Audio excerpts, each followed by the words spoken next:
이보다 더 좋은 사람이 있을까요? 반갑습니다. 세트 한자 510강입니다. 오늘은 어릴 요자와 관련된 5개 한자를 세트 한자로 해석해 보겠습니다. 먼저 중심자로 사용될 어릴 요자입니다. 어릴 요자는 어리다는 뜻도 있고 작다는 뜻도 있죠. 이 어릴 요자는 삐침별자와 큰대자로 구성되었습니다.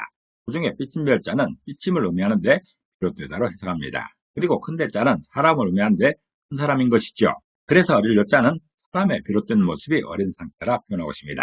다시 말해서 어릴 요자는 큰 사람도 처음에는 어린아이에서 시작되었다는 그런 설명인 것이죠. 비롯되다라는 것은 처음 시작한 것을 말합니다. 어른의 시작이 어디인가 어린아이라는 것이죠. 그것을 설명하는 글자가 어릴 요자입니다. 한 사람의 일생을 그림으로 표현하면 이런 모습입니다. 어린아이로부터 청년기에 이르러 노년에 이르는 것이죠. 큰 사람 즉 어른이 되었을 때라도 그 사람의 처음은 어린아이라는 것이죠. 그것을 표현하는 글자가 어릴 요자입니다. 사용 단어로서는 도요시절이라는 말이 있습니다. 도요시절은 복사꽃이 아름답게 피는 때란 뜻으로서 처녀가 결혼하기에 좋은 꽃다운 시절을 이루는 말입니다. 또 요절이라는 말을 쓰나 요요라고 할 때도 어릴 요자가 사용되고 있습니다. 중심자인 어릴 요자에 또 하나의 부수가 추가될 때마다 또 다른 한자를 만날 수 있습니다. 이것이 바로 세트 한자입니다. 어릴 요자가 포함된 첫 번째 관련자는 웃을소자입니다. 웃을소자는 웃다라는 것이죠. 이 웃을소자는 대죽자와 어릴 요자로 구성되었지요. 그 중에 대죽자는 대나무를 의미합니다. 그리고 어릴 요자는 어리다는 뜻도 있고 작다는 뜻도 있지요. 그래서 웃을소자는 어린아이가 대나무밭에서 웃는 모습을 표현하고 있습니다. 다시 말해서 어린아이들이 대나무밭에서 뛰놀면서 깔깔대는 모습을 설명하는 것이죠. 한자를 표현하는 주요 상황 중에 하나가 전쟁 중이죠. 전쟁 상황을 표현하는 글자가 참 많습니다. 대숙자가 부수로 사용될 경우에는 안전한 피난처를 설명하는 경우가 많습니다. 이번 경우에도 그렇게 해석하는 게 좋을 것입니다. 전쟁 중 상황에서 위험 상황이 있으면 대나무밭으로 표현하는 경우가 많습니다. 숲이 우거져 있기 때문에 적으로부터 발견될 가능성이 적은 것이죠. 또한 적당한 댄잎소리 때문에 중간한 소음은 막아줄 수가 있는 것이죠. 그리고 장소를 확보하기도 좋고 시원하기까지 한 것이죠. 그렇기 때문에 전쟁 중에 이보다 더 좋은 피난처가 없는 것입니다. 이런 대나무밭에 피해 있다 하더라도 어린아이에게는 긴박한 상황이 아닐 수가 있습니다. 어린아이들은 그저 천진난만하게 뛰어놀 수 있는 그런 상황인 것이죠. 웃을소자는 어린아이가 대나무밭에서 웃는 모습을 표현하고 있습니다. 아이들이 대나무밭에서 뛰놀면서 깔깔대는 모습을 웃을소자로 설명하고 있습니다. 대죽자를 중심자로 사용한 세트한자 182강을 보게 되면 전쟁 상황에 관련된 대죽자를 잘 설명하고 있습니다. 참고하시기 바랍니다. 웃을소자가 포함된 사용 단어로서는 파한대소가 있습니다. 파한대소는 얼굴이 찢어지도록 크게 웃는다는 뜻으로서 뜨거운 표정으로 한바탕 크게 웃는 웃음을 의미하고 있습니다. 또 미소라고 할 때나 냉소라고 할 때도 웃을소자가 사용되고 있죠. 두 번째 관련자는 삼킬탄자입니다. 삼킬탄자는 이라는 뜻이 있죠. 삼킬탄자는 어릴 요자와 입구자로 구성되었습니다. 그 중에 어릴 요자는 어리다는 뜻도 있고 작다는 뜻도 있습니다. 그리고 입구자는 입을 의미하는데 특별히 먹는 기능을 강조하고 있습니다. 그래서 삼킬탄자는 어린아이는 입으로 삼킨다는 그런 표현이죠. 다시 말해서 아이들은 무엇이든 손에 들면 입으로 삼키려 한다는 그런 표현입니다. 어린아이의 특성 중에 하나가 무엇이든 손에 잡히면 입에 넣는 것이죠. 입에 넣어서 삼키려 하는 것입니다. 그래서 항상 조심해야 되는 것이죠. 자기 발가락이 되었던 어떤 장난감이 되었던 치는 대로 입에 넣게 되는 것이죠. 그런 상황을 방치하게 되면 어떤 경우에 입으로 삼키기도 하는 것이죠. 위험한 상황에 이르게 됩니다.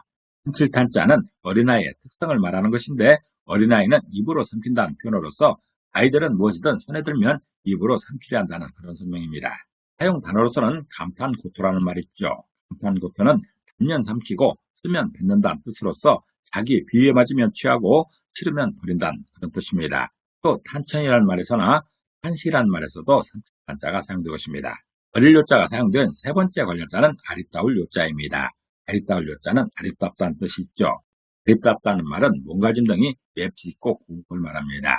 이 아리따울 요자는 여자 요자와 어릴 요자로 구성되었죠. 그 중에 여자 요자는 여자를 의미하는 것이고 어릴 요자는 어리다는 뜻입니다.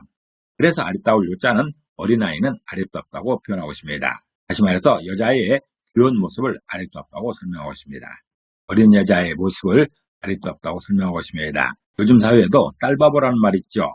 딸아이의 그 귀여운 모습을 어찌할 줄 모르는 아빠의 모습을 설명하는 그런 단어일 것입니다. 아들바보도 있을 수가 있겠지만 딸바보가 훨씬 압도적이지요. 왜냐하면 여자아이의 그 귀여운 모습, 아리따운 모습을 피할 수 없기 때문입니다. 아리따울 여자는 여자아이는 아리따다는 표현으로서 여자아이의 귀여운 모습을 아리따다고 표현하고 있습니다. 사용 단어로서는 요유이능이라는 말이 있습니다. 요유이능은 요사스러움은 사람이 양심을 잃었을 때 일어난다는 그런 뜻입니다. 또 요염이라는 말이 써나 요물이라 할 때도 아리따울 요자가 사용되고 있습니다. 네 번째 관련자는 아릴 주자입니다. 아릴 주자는 아리다는 뜻도 있고 상소를 의미하기도 합니다. 이 아릴 주자는 큰 대자와 두이자와 어릴 요자로 구성되었지요. 그 중에 큰 대자는 크다는 뜻이고 두이자는 두를 의미합니다. 또 어릴 요자는 어리다는 뜻도 있고 작다는 뜻도 있죠. 그래서 아릴 주자는 어린아이가 크게 두 번 말하는 모양을 아르는이라 표현하고 있습니다. 다시 말해서 아이가 어른에게 사정하듯이 여러 차례 요청하는 모양을 아릴 주자로 설명하는 것이죠. 아이들은 자기가 필요한 것이 있을 때 그 요청을 아주 간절하게 합니다. 몇 번이고 자기가 필요한 것을 얻을 때까지 한없이 사정하는 것이죠. 모양을 아릴 주자로 설명하는 것입니다. 엄마가 아무리 무표정하게 무덤덤하게 반응한다 하더라도 아이들의 그 사정은 그치질 않습니다. 엄마가 질릴 때까지 하는 경우도 있는 것이죠. 아릴 주자는 그런 모양을 설명합니다. 아릴 주자는 어린아이가 크게 두 번 말하는 모양을 아르니라 표현하면서 아이가 어른에게 사정하듯 여러 차례 요청하는 모양을 아릴 주자로 설명하고 있습니다. 사용 단어로서는 선나후주라는 말이 있죠. 선나후주는 세포가 먼저고 후고는 나중이라는 뜻입니다. 유지은 사람을 먼저 잡아놓고 다음에 아른다는 말이 있죠. 또한 주문이라는 말에서나 연주라는 말에서도 아릴 주자가 사용되고 있습니다. 어릴 요자가 사용된 다섯 번째 관련자는 물댈 옥자입니다. 물댈 옥자는 물을 대다는 것이죠. 비옥한 것을 말하기도 합니다. 이 물댈 옥자는 물수변의 어릴 요자로 구성되었습니다. 그 중에 물수변은 물을 의미합니다. 흐르는 물이죠. 또 어릴 요자는 어리다는 뜻도 있고 작다는 뜻도 있죠. 그래서 물댈 옥자는 물댈 때에는 흐르는 물이 작다라는 그런 표현입니다. 다시 말해서 큰 물을 작게 하여 각 동지로 공급하는 것을 설명하는 것이죠. 물을 대다는 것은 물을 공급하는 것을 말합니다. 넓은 경작지에 일일이 물을 공급해야 됩니다. 어떤 논에라도 물이 공급되지 않으면 작물이 자랄 수가 없는 것이죠. 그렇기 때문에 큰 물을 작게 해서 각 농지마다 공급해야 되는 것입니다. 그런 모양을 표현하는 글자가 물댈 옥자입니다. 물댈 옥자는 물을 댈 때는 흐르는 물이 작다라는 표현이죠. 다시 말해서 큰 물을 작게 해서 각 농지로 공급하는 것을 설명하고 있습니다. 사용 단어로서는 문전옥답 있죠. 문전옥답은 눈앞 가까이에 있는 좋은 논이라는 뜻입니다. 다시 말해서 많은 재산을 일컫는 말이죠. 꼭 비옥하다고 한다든가 옥토라고 할 때도 물댈 옥자가 사용되고 있습니다. 오늘은 작을 요자와 관련된 5개 한자를 세트 한자로 해석해봤습니다. 오늘 배운 것을 다시 한번 요약하겠습니다.